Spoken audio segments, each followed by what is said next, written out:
news! I have chosen the first handle to do a quick shout out to, and that person is...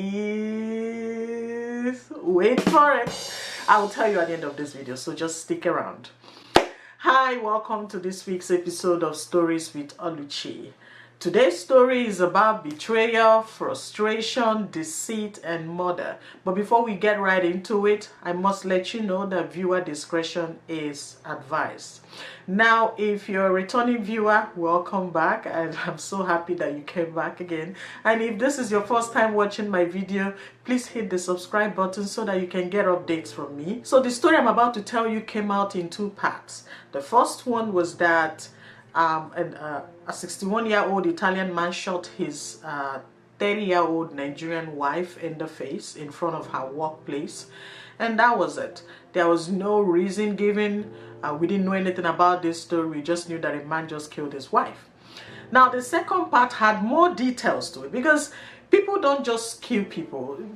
Someone doesn't just wake up and head straight to someone's workplace, especially a wife, and shoots them. There must be a reason, and whether the reason is right or not, it ties the story very well, that people are gonna say, well, it makes sense. This is enough reason for anyone to want to do something like this. But we're not supporting why the man killed the wife. I do not believe that anyone deserves to die. I don't think the man should have done what he did. But here's the story, and then maybe at the end of this video we can talk about it and you let me know if it makes sense to you or not. So back in 2017, Rita Honest Amenze from Edo State, Nigeria, traveled to Italy through illegal means. So stories were that she went through, she went by sea, and she was rescued and taken to a refugee camp. So she stayed there for some time before she met a 61-year-old Pierangelo Pellizzari. He's also from Italy. The man took pity on her, rescued her from the refugee camp, gave her a good life, helped her acquire papers to stay, to live and work in Italy. But then something happened between the time they were married to when Rita got her papers. The first thing was that she decided to go back to Nigeria and meet her family. And then there are stories that Rita had 3 children back in Nigeria before she set out to Europe. Now, she had 3 children. She wasn't married. She was, she had these kids with a man she was dating, and the man was also back in Edo State. So when she traveled, it seemed like she had been in touch with this man and also taking care of their children, because the man, in a different interview with Vanguard, said that it was Rita who's been taking care of their children, although they weren't fully married. So something led to another. When Rita got to Nigeria, she met her family, because I paid a visit to her Facebook profile and I saw pictures of where she was hugging her sister. It seemed like she hadn't seen her family in a while, and now things are better for her. She has her papers and she has a job, so she decided to visit home, which is a normal thing to do. She spent time with everyone, and then she decided to also bring her children to Italy.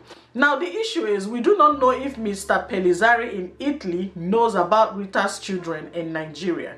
So and we don't know if he's aware that Rita is still in communication with the man who got her pregnant with these 3 children. I mean, having 1 kid for a man it's understandable, it happens. But 2 and 3, that's practically, you guys are almost married, except that you haven't done the formalities yet. So people who are close to her family said that when she visited, she made plans with the man, they got married, and she decided to come home and file papers for the man and for their 3 kids so that they can all stay together in Italy.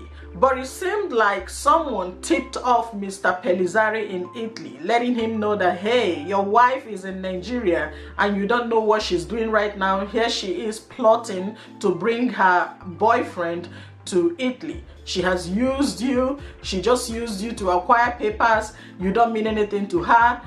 Look at all the plans she's making. Do you even know that she's been in contact with this man? Do you know that she's still, that she's still dating someone in Nigeria? Are you aware that he's, she's about to bring her family, which is the 3 kids and this man. So you can, I'm just trying to play the scenario here of someone calling you know, Rita's husband all the way in Italy and trying to get him upset to say, hey, do you even know what's going on right now with your wife in Nigeria? Look at the plans she's making. And then there's something else.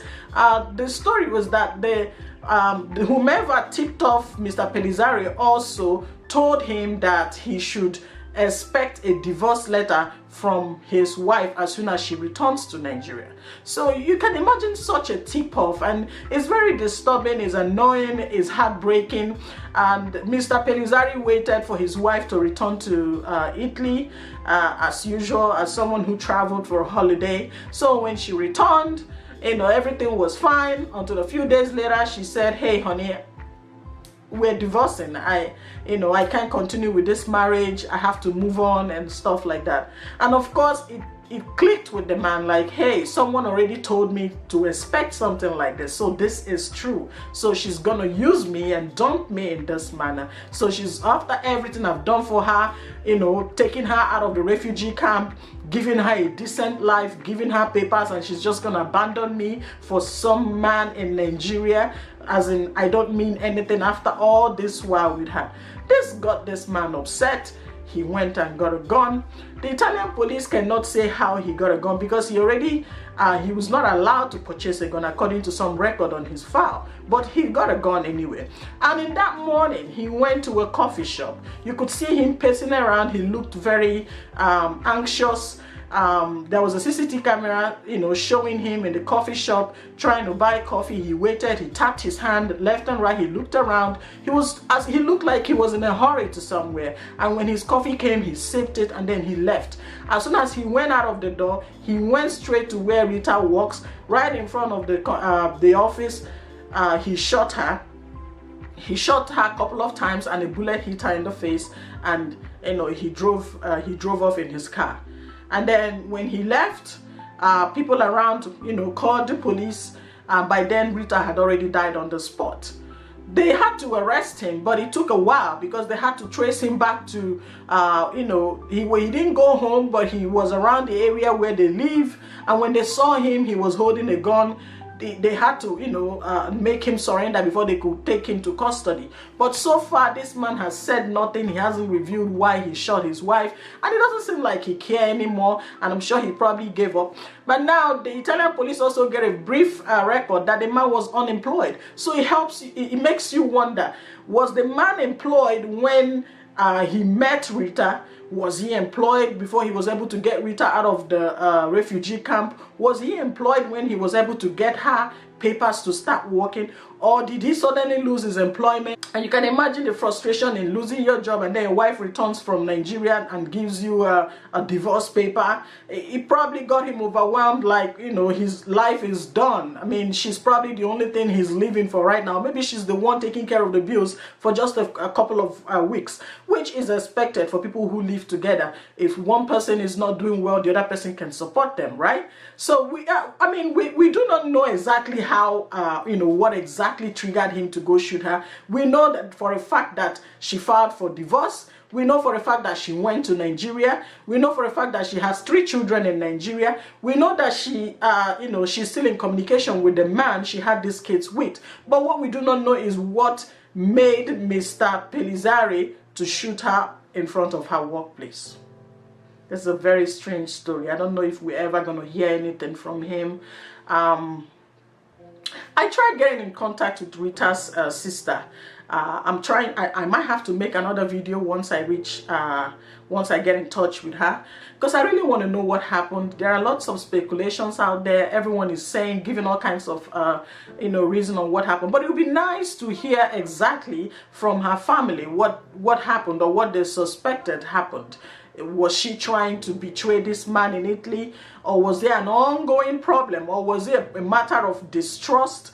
We don't know. We can only just go by what's out there in the media.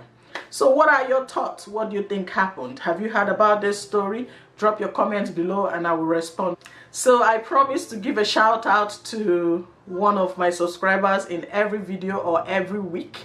And today's shout out goes to a baby girl. Yay! I see you, lady, and I appreciate your support so far. Keep it coming. Thank you.